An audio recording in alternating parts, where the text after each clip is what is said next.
Hi, everyone, and welcome to our last episode on the third series of the Ajyal podcast, Youth Perspectives in the Arabian Gulf.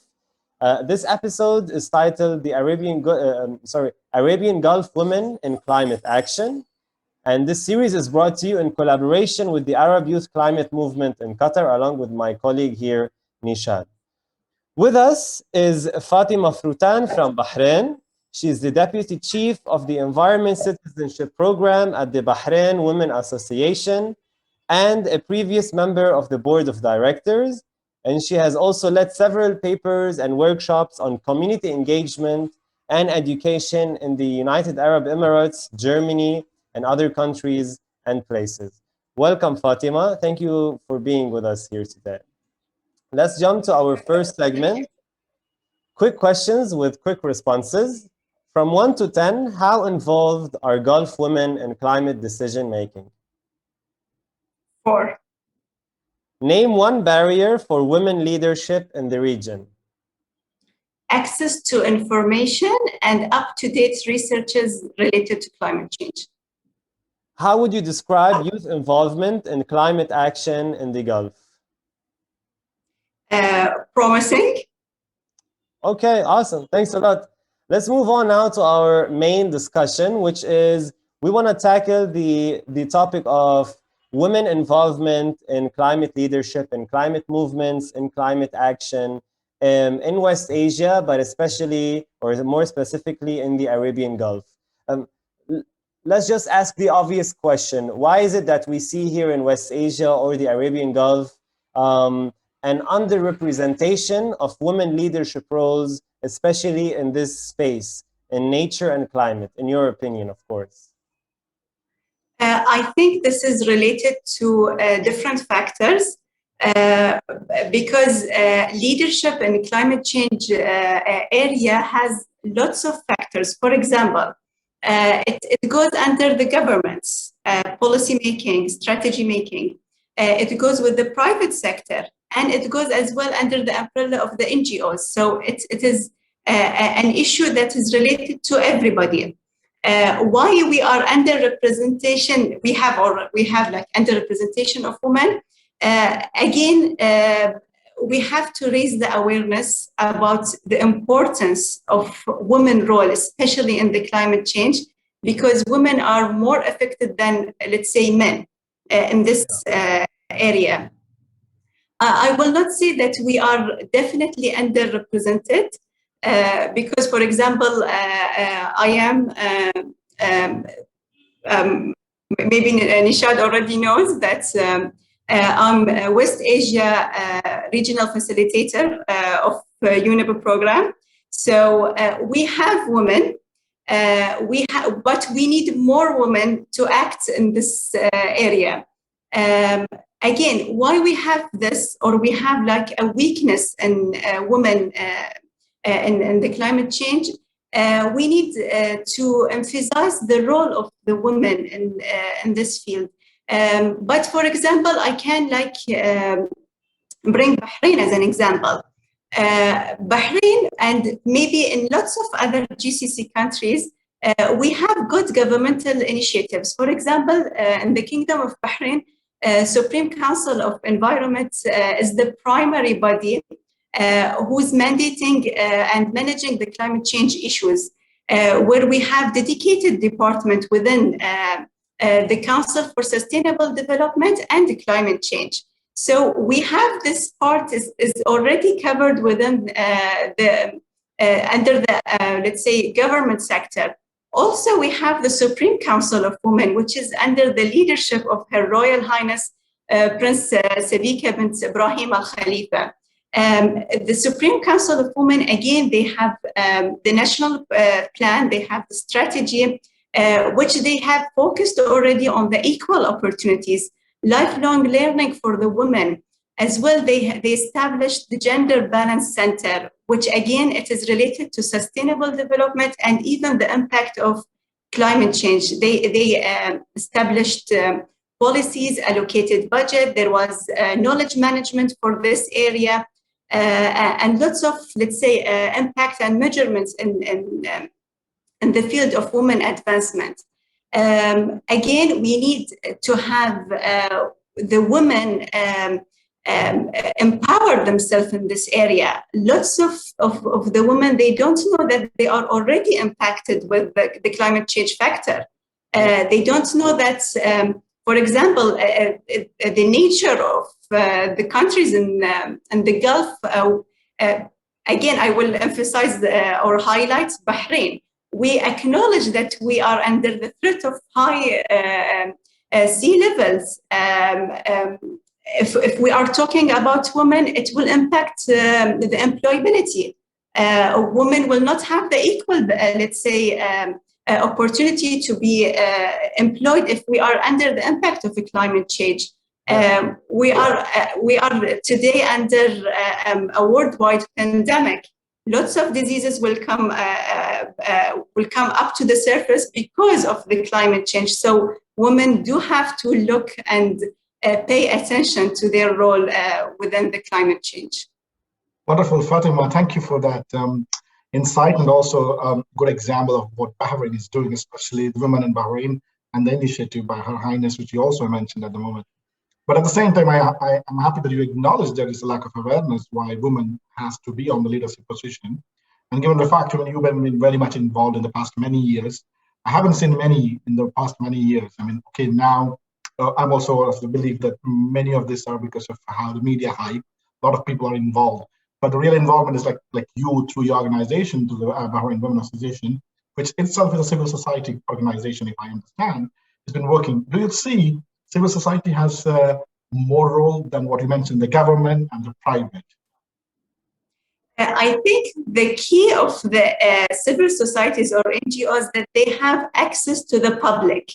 Again, at the beginning of this, we said that climate change is not, let's say, a case or a package for only the government or only the private sector. It is for the public.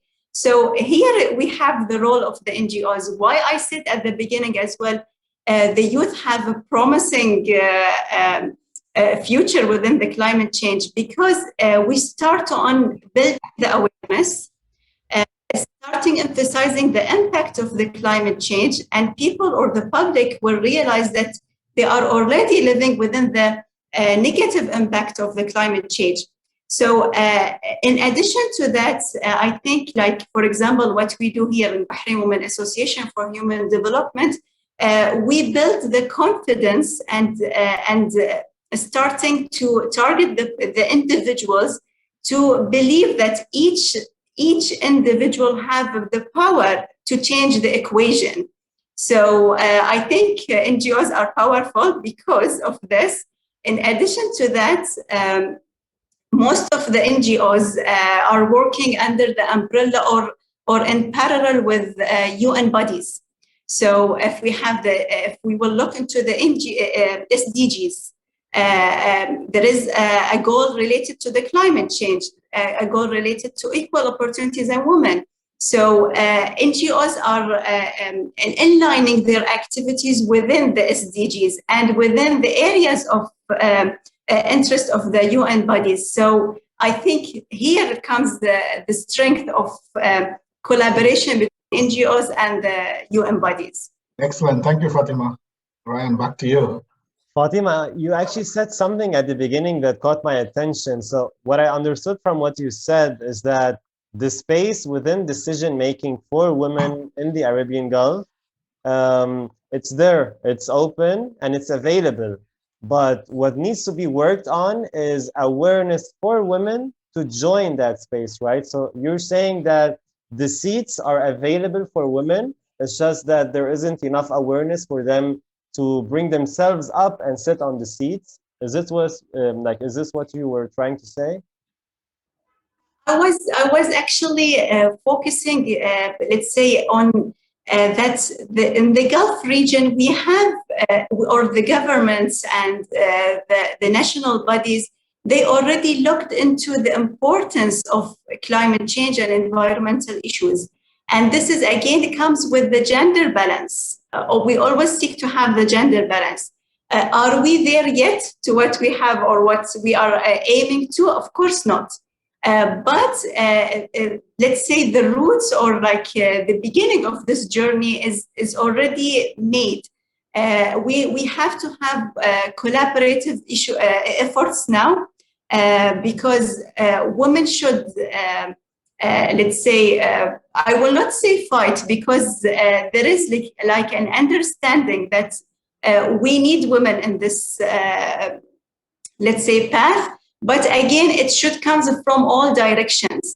We should have this within the, let's say, the national bodies, within the private sector. Again, we are if let's say the corporate social responsibility always look into the gender balance as well into the environmental issues. By that, we will be like gaining the trusted place for women within the leadership of or decision making within the environmental issues.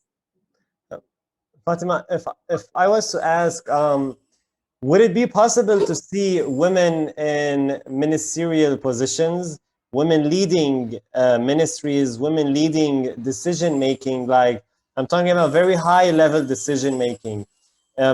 Is that typical to see, or do we still need to work up that ladder? Where are we right now within that? I think we have lots of successful examples, and I believe Nishad is agreeing with me because we have already a very successful female or women ministers within our country. We have lots of great examples in UAE and in other countries.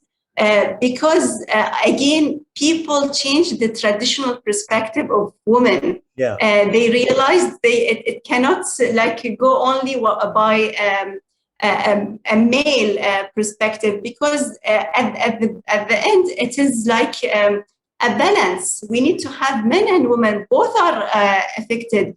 Maybe today in our episode we are talking about women, but gender balance does have to have a balance within the male side as well. So both are so important. Both are part of this journey, I think. Very interesting. Yeah, I mean, just to jump into that, there are super successful stories from Bahrain. UAE's food security minister is a woman. Qatar's health minister is a woman. Qatar's deputy foreign minister is a woman. And the health minister of Qatar during the COVID time was absolutely amazing.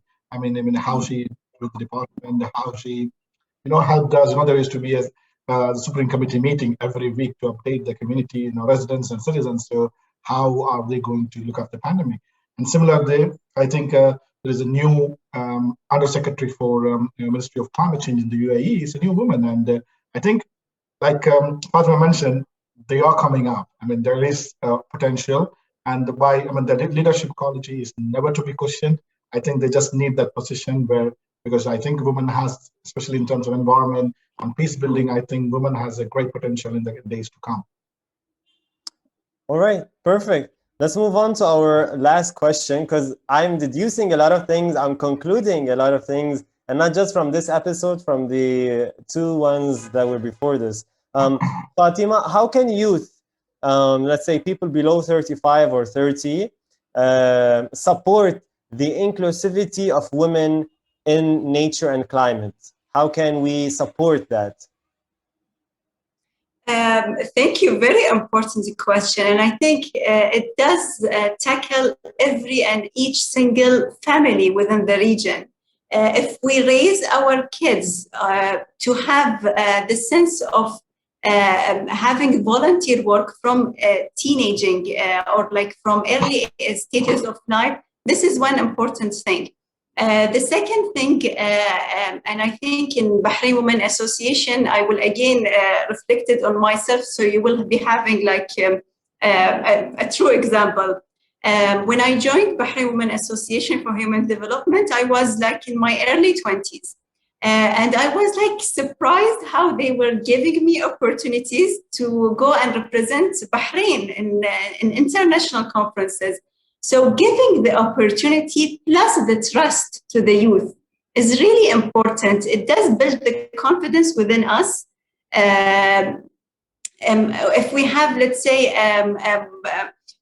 one example or like one experience, even if it was not the best or the perfect experience, we build on this. By that, we will be like building our own experience. Giving the opportunity, building the confidence, and as well raising our kids and our teenage on the importance of involving in such public issues. We need to go out or beyond our own life, because we are all part of all part of a connected globe now. So I think by that we will be like having the interest even of the youth to look into those kind of issues. So what I understand is, Fatima, is like putting volunteerism, which is not something part of many of the collegiate culture as such. So in the past, it used to be what I hear from the history, but later on, the volunteerism was out of personal life. So I mean, I'm happy to see Fatima, because I know Fatima since like 2015, 16, and like absolutely, like she said, very young, aspiring with her boss, I believe. She's also the leader of the business, the Bahrain Women Association. And I still remember she was telling like this lady will be leading. And today I'm happy to see she's the West Asia coordinator with Tariq. So absolute pleasure to know. I mean, Ryan, your question makes answer. The answer is Fatima. The people who are connected with the environment and how they can, make sure nature is also part of the conversation. Of course, direct implementation takes time because you're not the authority who can do that. But of course, the discussion being part of those policy making, I think the region is doing good, and Fatima and Bahrain is one of the examples for that, I believe. Yeah, and I think I will add to Nishad's last point. We need to take the initiative and the responsibility of these roles. I mean, the position of regional facilitator of West Asia was open to everybody. But when I take the initiative and the responsibility to take this role, because I believe that I need to do a change in my environment, I need to do a change in my region, this is part of the youth involvement in the climate change. All right, well, thanks a lot, Fatima. You're keeping the right example. Keep it up, Fatima. Thank you. Thank you, Nishad. I really learned a few things today, because I entered this episode thinking that we're about to criticize big time, that there isn't enough space for women within the nature and climate space to make decisions. But what I can hear from you, from your personal experience, is that the spaces are available now. We just need to push forward to raise awareness and motivate young women to join, because the seats are there and they're available. To our audience, you might agree, you might disagree. Please add your thoughts in the comments, especially if you're a young Arab woman from the Arabian Gulf. Let us know how you feel, or how involved you think, or like you are, or if you think that there are barriers or challenges to your inclusivity within this space. Also let us know, because at the end of the day, we're trying to foster leadership, whether it's youth, whether it's women, or other groups within society. Thank you so much, Fatima. Thank you, Nishad. This was our last episode on this series. And yeah, stay tuned for the rest. All right. See you later. Bye-bye. Thank you so much for tuning in to the last episode on this series with Fatima and I. Please let us know what you honestly think about women leadership and climate action in the Arabian Gulf in the comments section below. And remember that all the additional information and the guest bio of all the episodes on this series and this episode as well are linked in a blog post in the caption section below. Thank you so much for tuning in, and let us know what you think about the entire series as well by emailing us at ryan@youthfornature.org or writing it in the comments section below. Thank you so much.